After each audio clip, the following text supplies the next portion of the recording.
I've never met someone who hasn't asked themselves the question, who am I? And I'm willing to bet that you haven't either. But why? If we know ourselves best, why do we question who we are? Well, it's because we really don't. Change is the only constant, and as all that exists, the rule applies to us too.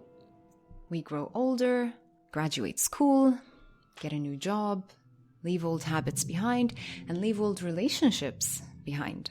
With every new challenge and every new heartbreak, we find ourselves changing.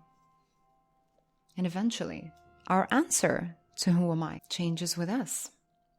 Suddenly, we start to question ourselves. Why do I listen to different music? Why do I dress differently now? Why do I no longer make art? And why in the world did I start listening to the news?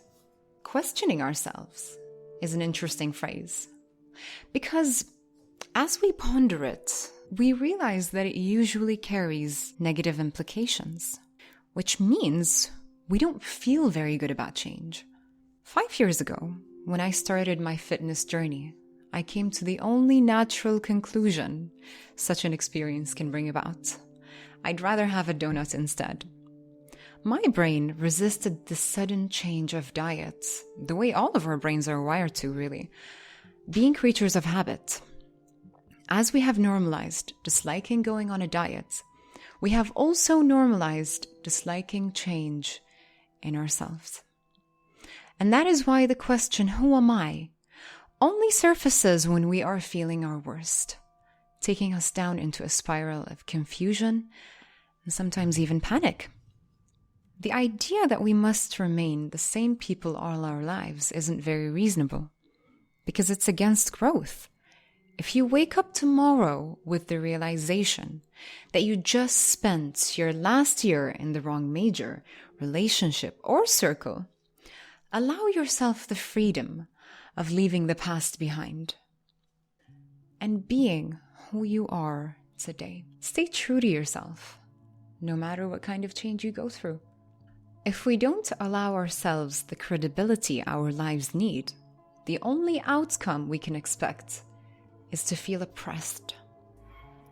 We will end up chasing the past instead of pursuing the future. When a caterpillar turns into a butterfly, it first digests itself. A few cells survive the digestive process, turning the remains into the adult structures.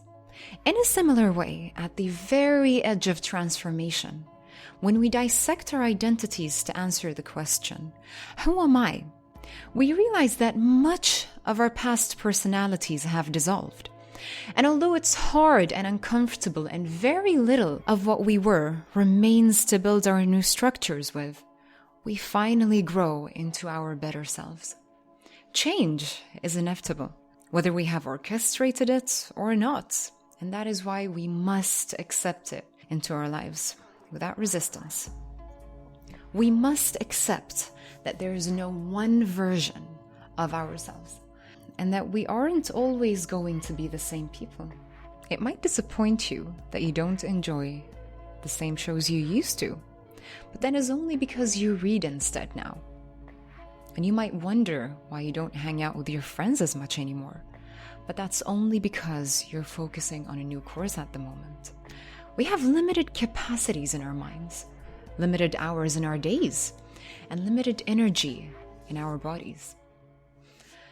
And that is why we can't hold on to our old investments.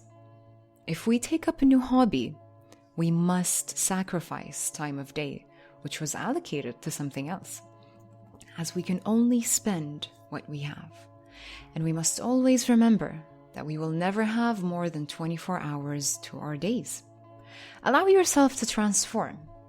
No matter how many times you hear you've changed, and no matter how many times you ask yourself, is this really who I am?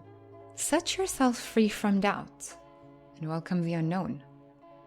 Through the confusion, through the panic, and into growth. All right.